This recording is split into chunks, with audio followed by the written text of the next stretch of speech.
c'est maintenant l'heure de vérité.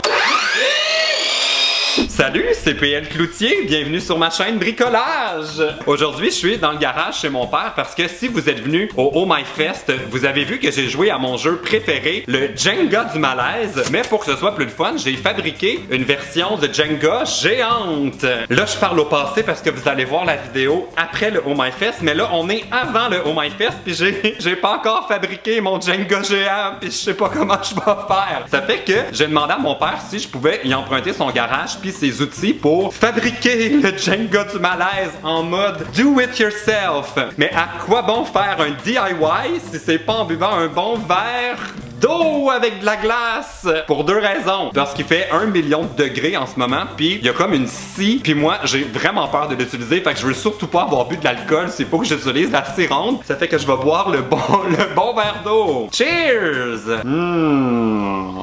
Avec beaucoup d'imagination, je peux me faire croire que c'est aussi bon que le bon verre de vin. La première étape pour construire un Jenga géant, c'est d'aller sur YouTube puis de voler la vidéo de quelqu'un d'autre puis trouver exactement comment il le fait lui son Jenga, parce que moi je sais trop pas comment faire ça. Je suis allé sur la chaîne de Mr. DIY Dork. Voici ce que ça vous prend pour réussir votre Jenga géant. Ça vous prend des 2x4 qui mesurent 8 pieds de long. Ça vous en prend 7. 1, 2... 3, 4, 5, 6, 7. J'ai 7 2x4. Je suis même pas essoufflé. Oh mon dieu, mon verre d'eau. Pour la prochaine étape, ça vous prend une napkin puis un crayon. Moi, j'ai regardé la vidéo de Mr. DIY Dork. Puis, il a dit qu'il fallait couper ces pièces pour que ça mesure 10 pouces et demi. Je regrette tellement d'avoir appris toutes mes mathématiques en centimètres. Alors, je vais mesurer des morceaux de 10 pouces et demi. Ah, j'ai même pas dit pourquoi la napkin. C'était pour prendre en note les mesures comme ça. Est-ce qu'on voit quelque chose? On voit absolument rien. Alors, j'ai sorti mon ruban à mesurer. Il faut mesurer 10 pouces et demi. Ça, 10 pouces et demi, c'est soit une belle ou une très mauvaise surprise. C'est sûr que je mets pas ça dans le montage. Ok, je vais mesurer 10 pouces et demi. 10 pouces et demi. Wow! J'ai fait une belle ligne, la voyez-vous? Super! Alors maintenant, c'est l'étape qui me fait le plus peur, c'est-à-dire qu'il faut que j'utilise la scie ronde pour trancher mon bois en suivant la ligne. Ça va bien aller. Pour être certain que je me crève pas un œil, je vais mettre mes lunettes de protection. Parce que comme sur une première date, on n'est jamais trop prudent. Oh là là, que ça a l'air d'une mauvaise idée tout ça. Ok. Oh non! Déjà le drame. Je me suis rentré un morceau de bois dans la main.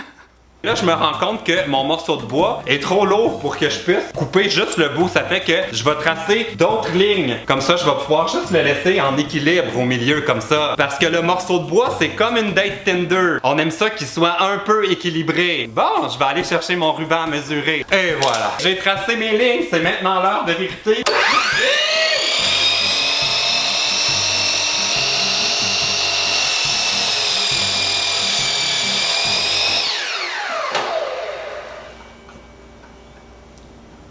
Honnêtement, ça a mieux été que je pensais. Bon, focus.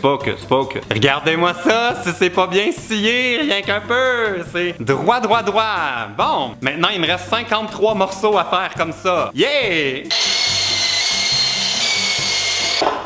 Pour la suite, ça va aller vite parce que là, on n'a plus besoin de notre ruban mesuré. Tout ce qu'on a à faire, c'est prendre notre premier morceau de bois puis tracer une ligne comme ça à chaque fois.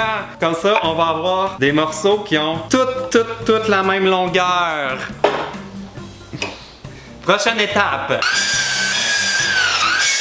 Tada! J'ai maintenant terminé les 54 morceaux de mon Jenga géant. Mais c'est pas tout, c'est le temps de passer à la prochaine étape, c'est-à-dire sabler chacune des pièces. Parce que comme quand on embrasse un garçon, on aime ça quand c'est doux. En tout cas, moi j'aime ça quand c'est doux. Pour le sablage, vous allez avoir besoin de sortir votre gros outil. Est-ce que ça fonctionne? Ouh!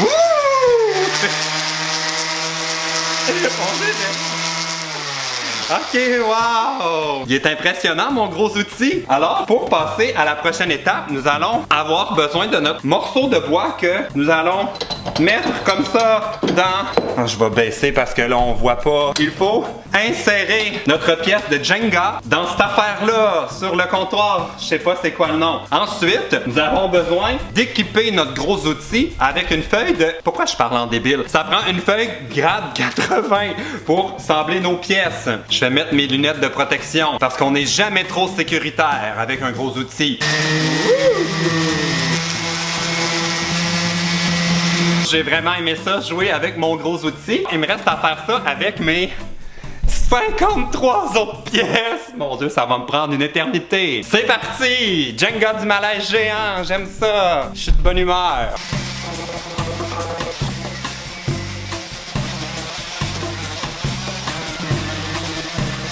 Wow! J'ai terminé de jouer avec mon gros outil. Ça a été beaucoup plus long que je pensais, mais c'était agréable. Ça m'a pris plus qu'1 heure pour finir de sabler mes morceaux, mais c'est correct parce que pendant ce temps-là, j'ai pu penser à toutes mes déceptions dans la vie, comme la fois où j'ai failli rencontrer Tyler Oakley puis que ça n'a pas marché, comme la fois où je me suis fait laisser par ma date juste avant d'aller au bal de graduation, comme la fois où j'ai bâillé devant des amis puis j'ai comme roté un peu en même temps. Bon, on va maintenant passer à la prochaine étape. Il faut peinturer les pièces de Jenga du malaise. J'ai encore commencé à prendre ma voix de conte, je sais pas pourquoi. Ok, prochaine étape. Pour la prochaine étape, il faut placer un plastique sur le sol du garage de ton père parce que il aimerait pas ça revenir puis trouver de la peinture rose partout. Après ça, il faut étaler 18 morceaux de notre jeu de Jenga géant et puis les asperger avec de la peinture en aérosol. Ouais!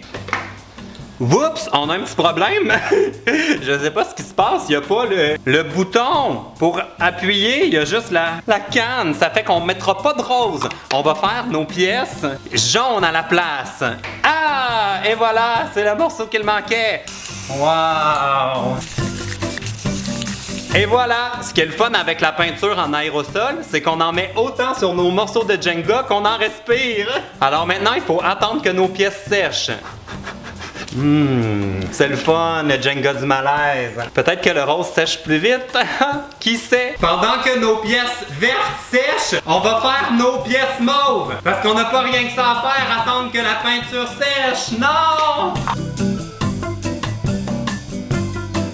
Et voilà! Nos pièces sont toujours en train de sécher, mais on peut prendre de l'avance avec la dernière étape et puis écrire des questions malaisantes sur la moitié des blocs. Comme par exemple, raconte ton dernier pet sauce. Ou encore, décris ton haleine du matin. Laissez aller votre imagination. As-tu déjà été surpris nu par un membre de ta famille? Licherais-tu le dessous du bras de ton meilleur ami pour 1000 $? Est-ce que c'est la longueur ou la largeur qui compte? Je vous laisse répondre à celle-là. Et voilà, c'est le Jenga du malaise géant. Mais j'espère que vous avez pas trop aimé mon tutoriel parce que j'en ferai pas d'autres.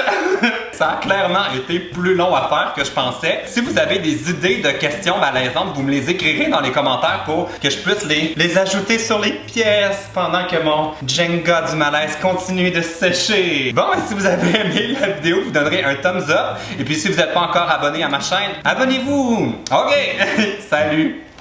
Oh mon Dieu, j'ai chaud.